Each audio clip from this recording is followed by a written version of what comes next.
سورۃ البقرہ آیت نمبر 103۔ اعوذ باللہ من الشیطان الرجیم، بسم اللہ الرحمن الرحیم۔ وَلَوْ أَنَّهُمْ آمَنُوا وَاتَّقَوْا لَمَثُوبَةٌ مِّنْ عِندِ اللَّهِ خَيْرٌ لَوْ كَانُوا يَعْلَمُونَ۔ ترجمہ: ولو اور اگر، انہم وہ، آمنو ایمان لاتے، واتقوا اور پرہیزگار بنتے، لمثوبۃ تو ٹھکانہ پاتے، من سے، عند اللہ اللہ کے پاس، خیر بہتر، لو کانوا یعلمون کاش وہ جانتے ہوتے۔ اگر وہ ایمان لاتے اور بچتے تو یقیناً اللہ کے پاس سے توڑا ثواب بھی بہت بہتر تھا، کاش وہ جانتے ہوتے۔ آیت 103:1 لمثوبۃ، اس میں تنوین تقلیل کے لیے ہے، اس لیے ترجمہ توڑا ثواب کیا گیا ہے۔ پچھلی آیت میں ہے وَلَقَدْ عَلِمُوا، یعنی یہود جانتے تھے، یا یہاں فرمایا لَوْ كَانُوا يَعْلَمُونَ کاش وہ جانتے ہوتے۔ اس سے معلوم ہوا کہ علم پر عمل نہ کرنے والا در حقیقت عالم ہی نہیں۔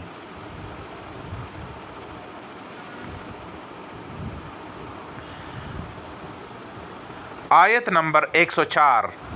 اعوذ باللہ من الشیطان الرجیم، بسم اللہ الرحمن الرحیم۔ یا ایہا الذین آمنوا لا تقولوا راعنا وقولوا انظرنا واسمعوا وللکافرین عذاب علیم۔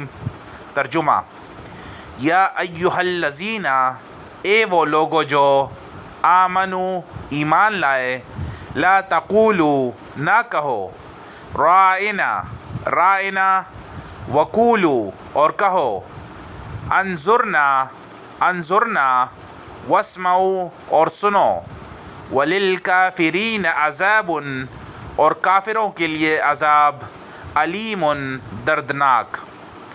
اے لوگو جو ایمان لائے ہو، تم رائنا ہماری رعایت کر مت کہو، اور انظرنا ہماری طرف دیکھ کہو، اور سنو، اور کافروں کے لیے دردناک عذاب ہے۔ آیت نمبر 104۔ رائنا، رائے یہ باب مفاعلہ مراعاۃ سے فعل امر ہے، یعنی ہماری رعایت کیجیے۔ مسلمان رسول اللہ صلی اللہ علیہ وآلہ وسلم کو متوجہ کرنے کے لیے یہ لفظ استعمال کرتے، یہودی بھی اس لفظ کے ساتھ آپ کو مخاطب کرتے، مگر زبان کو پیچ دے کر لفظ بدل دیتے، جیسا کہ سورہ نساء آیت نمبر 46 میں ہے، جس سے وہ لفظ گالی بن جاتا۔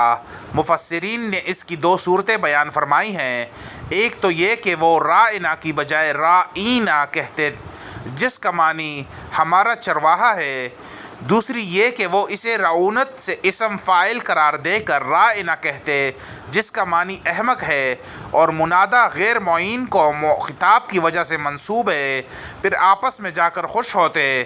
اللہ تعالیٰ نے مسلمانوں کو آپ کے لیے یہ لفظ استعمال کرنے ہی سے منع فرما دیا اور انظرنا کہنے کا حکم دیا، ساتھ ہی فرمایا کہ غور سے سنو، تاکہ رسول اللہ صلی اللہ علیہ وآلہ وسلم کو متوجہ کروانے کی ضرورت ہی نہ پڑے۔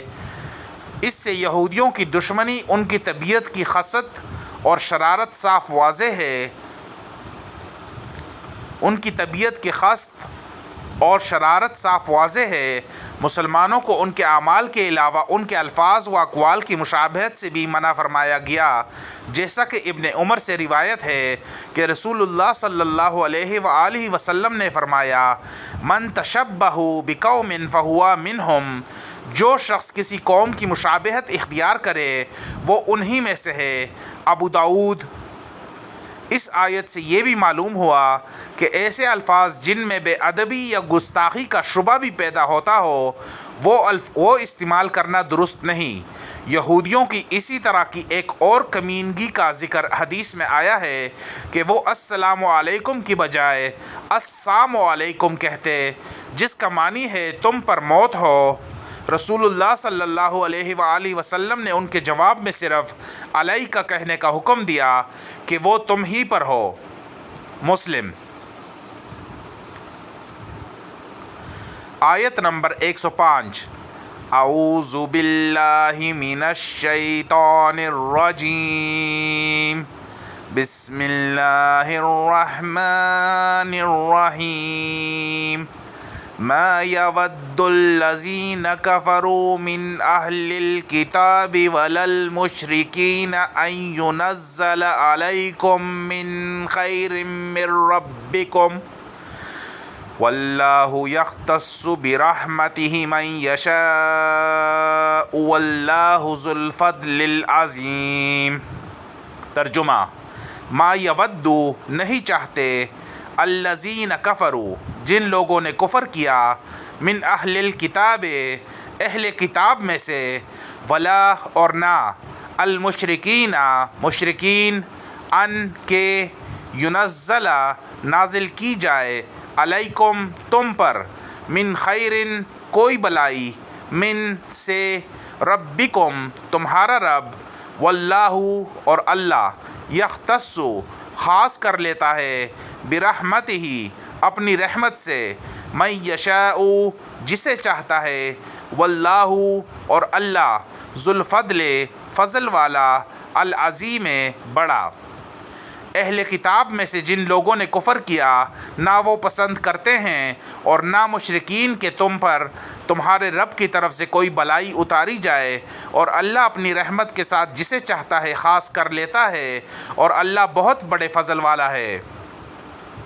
آیت 105۔ واللہ یختص برحمتہ، مشرکین عرب کے نزدیک رسول اللہ صلی اللہ علیہ وآلہ وسلم ایک عام آدمی تھے، اور وہ اپنے کسی عظیم سردار کی بجائے ایک عام آدمی پر وحی کا نزول ماننے کے لیے تیار نہ تھے۔ دیکھیے سورہ زخرف آیت نمبر 31۔ اور اہل کتاب اللہ کی اس رحمت کو اپنی نسل سے باہر نہیں دیکھ سکتے تھے۔ فرمایا کہ اللہ اپنی رحمت کے ساتھ جسے چاہے خاص کرے۔ یہاں رحمت سے مراد نبوت ہے، جو صرف اور صرف اللہ تعالیٰ کا انتخاب ہے۔ وہ نہ کسی کی عظمت کی بنیاد پر ملتی ہے، نہ نسل پر، اور نہ کسی کے کسب، محنت اور چلہ کشی پر۔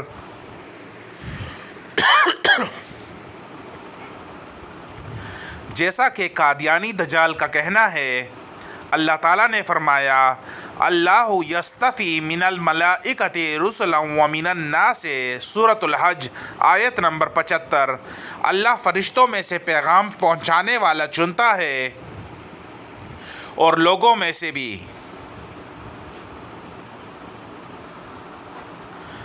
106 ہم پھر پڑھیں گے۔